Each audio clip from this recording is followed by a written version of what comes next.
Sorry,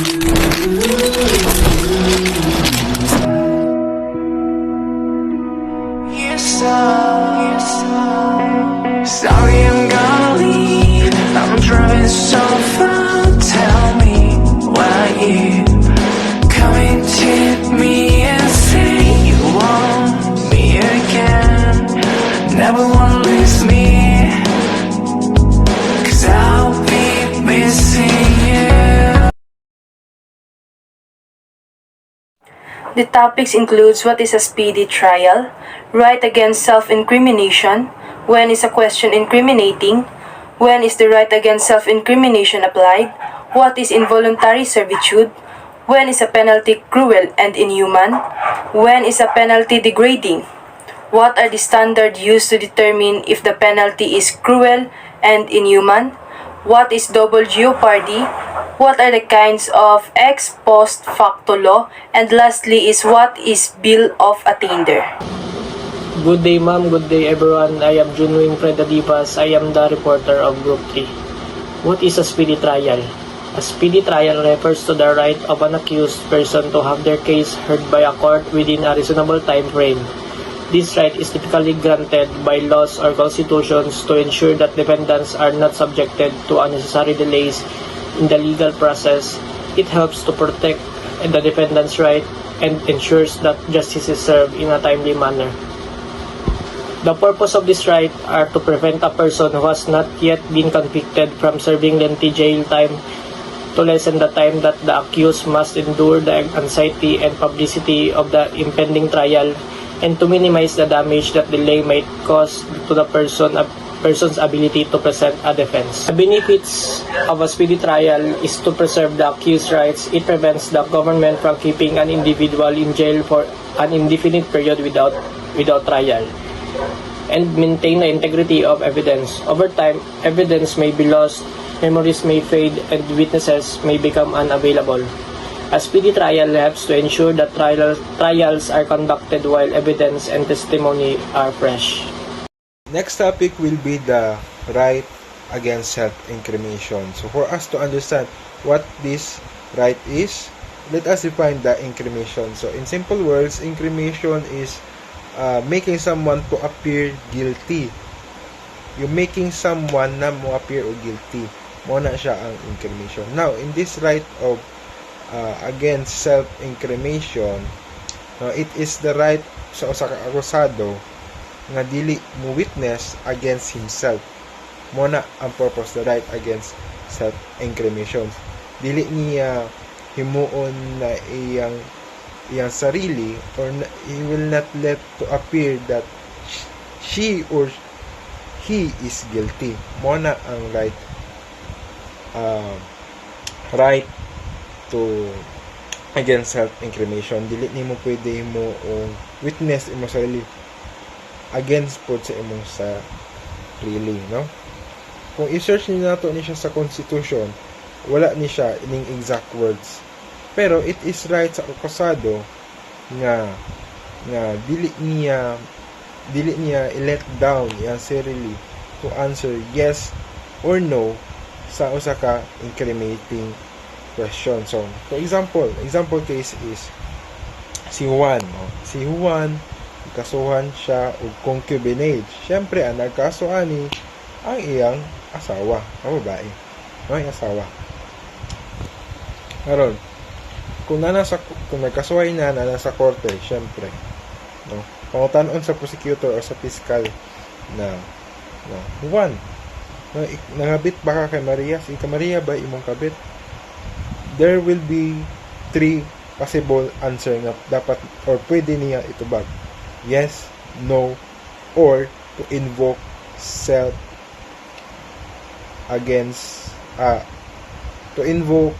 right against self-incrimination. Okay? Kung mayroon siya yes, automatic, kulong na, kumana ang kaso, kulong na si Juan, and proven guilty si Juan, and kumana ang kaso. Kung mahingon po siya no, pwede siya mayroon no. Pero, pag mapatunayan sa korte na si Juan jud is nangabit jud siya, then another case na po. Makasuhan na po si Juan og bagong kaso. which is ang perjury. Sa manang perjury.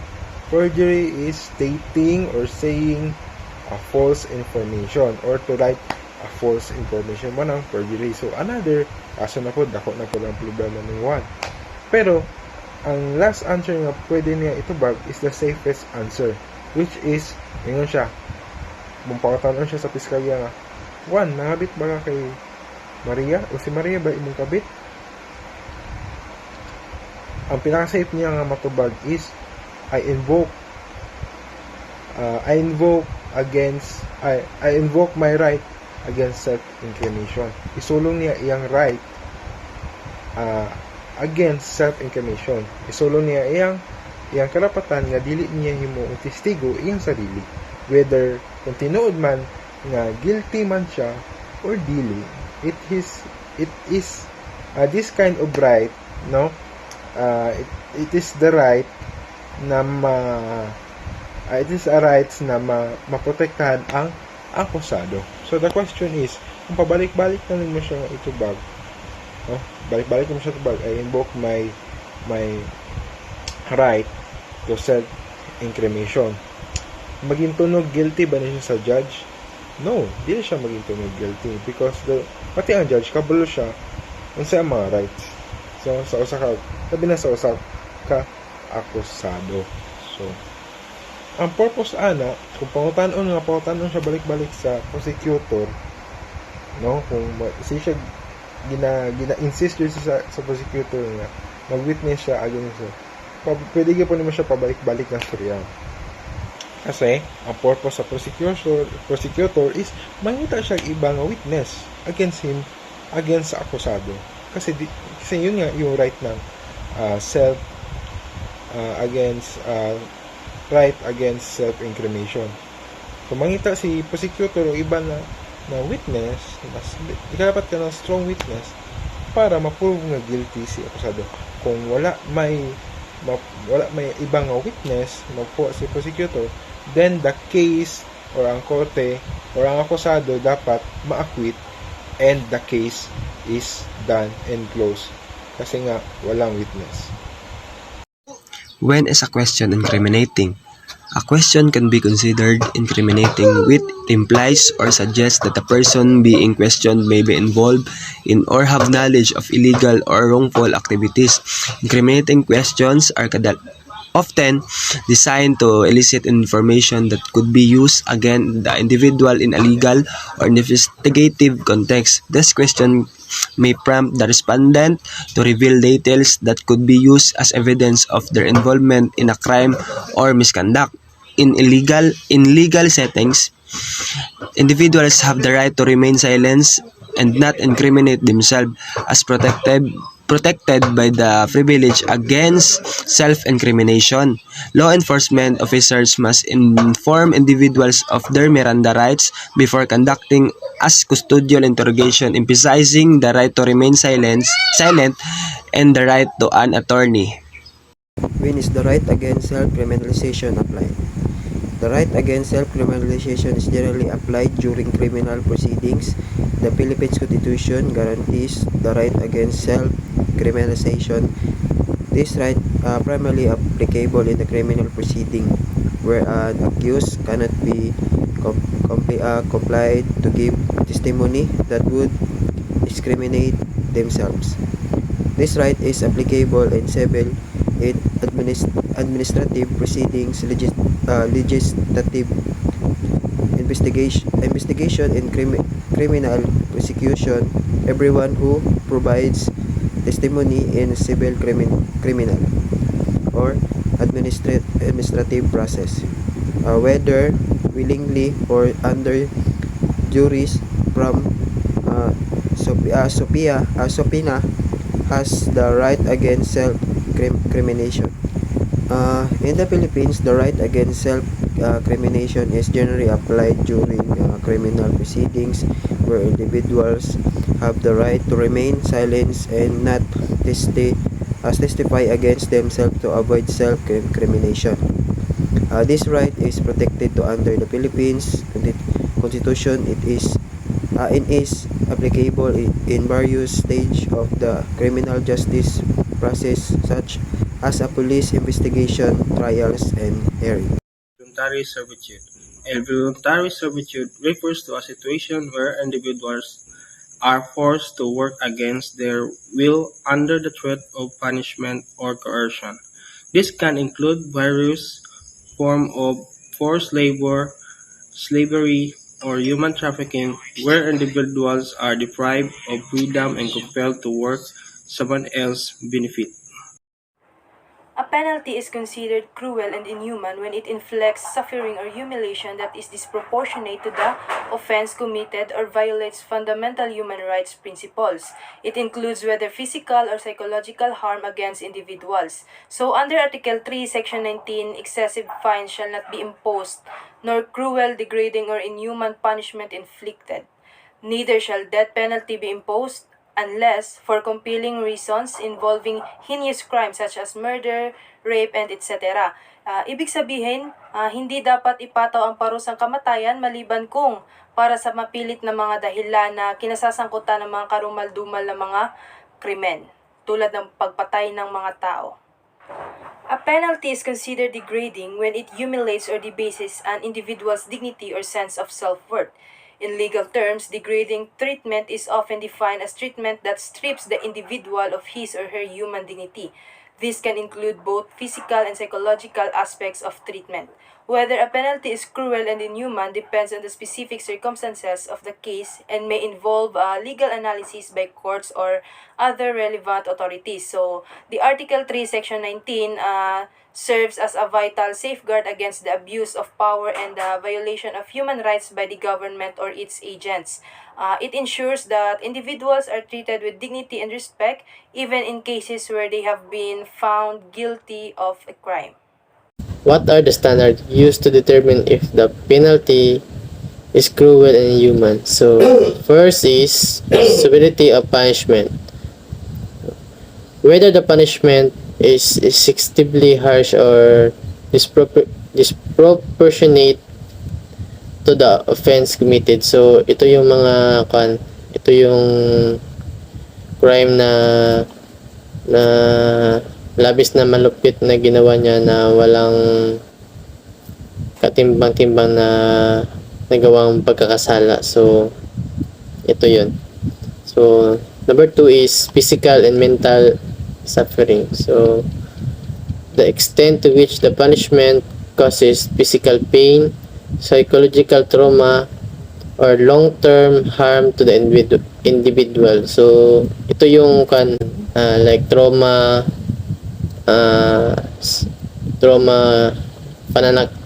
physical na pananakit. Yan po.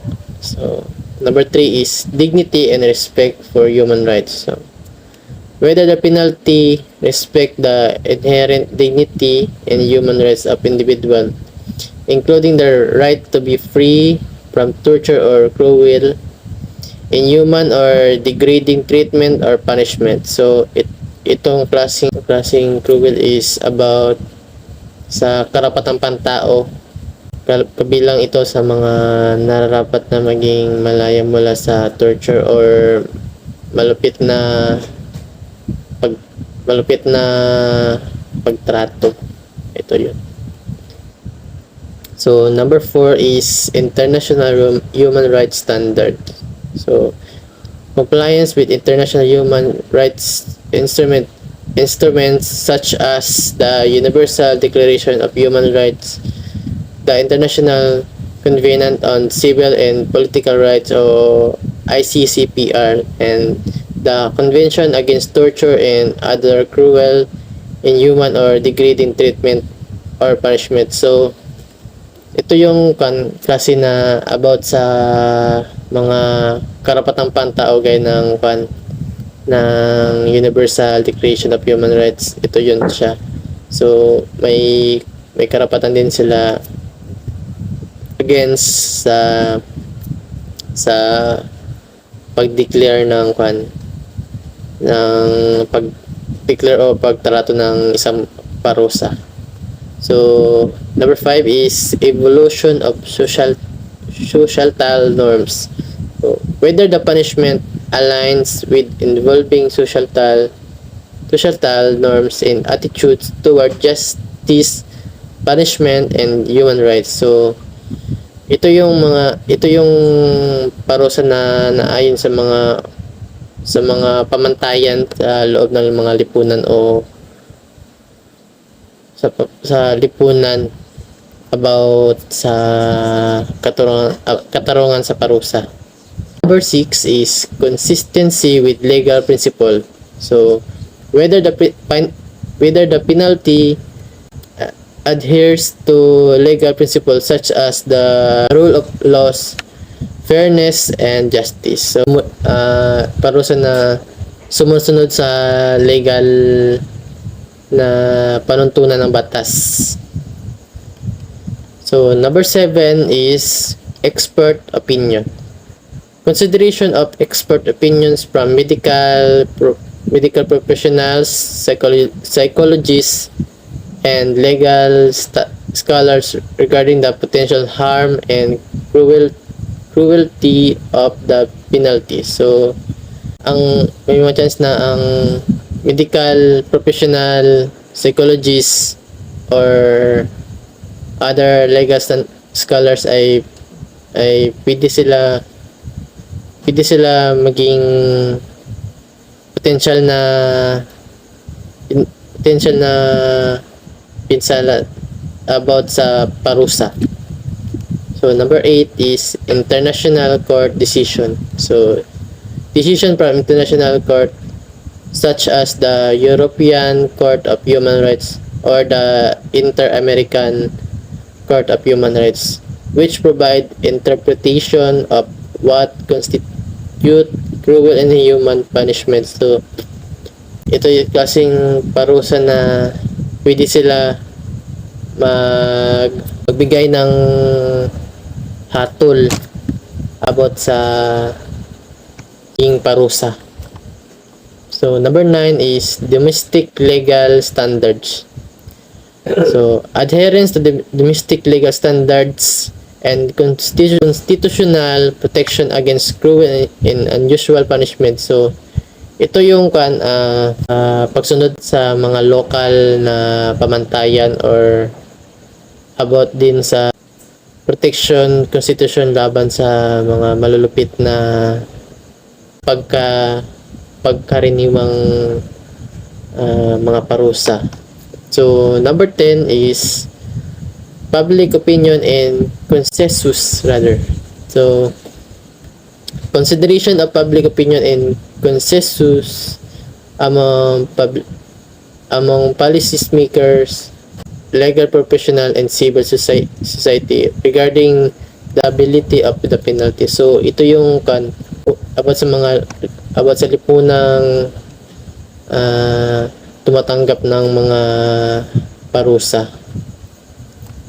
So, may karapatan din ang public opinion decision about sa parusa. So guys, I will discuss the double jeopardy. So what is the double jeopardy? No person shall be tried twice. The accused having gone through the trial and acquitted cannot be subjected to the trial for the same charge of the same fact under the rule of double jeopardy as the contained the Article 22 of the Constitution of India and also Section 300 of the CRPC. So, what is the meaning of the jeopardy? The word jeopardy refers to the danger of loss, harm, or conviction. No person shall be prosecuted and punished for the same offense more than once. Objective: to avoid harassment which must be accused for successive criminal proceedings where the person has committed only one crime. Matapos ang isang tao ay nakasuhan ng isang krimen at kung ang krimen ay ginawa muli ng akusado ng parehong pangusap, maliban kung ang dalawang gawa na krimen ay nasa dalawang magkahiwalay na estado. So halimbawa, ako ay nakagawa ng krimen na pagnanakaw sa bangko. Matapos ang ilang taon o araw, ako ay nakalaya. Pagkatapos nun, ako naman ay nakagawa ng krimen ulit, katulad ng kaso dati. May posibilidad na ma-dismiss ang kaso, maliban na lang kapag ibang state ito. Kinds of ex post facto law. One which makes an action done before the passing of the law and which was innocent when done. Criminal and punishes such action. Second, which aggravate the crime or makes it greater than when it was committed. Third, which change the punishment and inflict a greater punishment than that which the law, and annexed to the crime when it was committed. Last, which alter the legal rule of evidence and receive less testimony than law required, the time of the commission of the offense in order to convict the accused. What is bill of attainder? A bill of attainder are legislative act that single out an individual or groups or punishment without a trial. They are prohibited by the Constitution of the Philippines. Number 2. The provision against bills of attainder is found in Article 3, Section 22 of the 1987 Philippine Constitution, which states, number 3, no ex post facto law or bill of attainder shall be enacted. Number 4, this provision endorses that individuals are not subjected to the punishment by the legislative branch of government without due process of law. Number 5. A bill attainder declares a person or group of a person guilty of crime without a trial. It is violation of the principles of fairness, justice, and the rule of law. By the explicitly prohibiting bills of attainder, the Philippine Constitution protects individuals from arbitrary punishment and upholds the right to a fair trial. Thank you, ma'am, and God bless.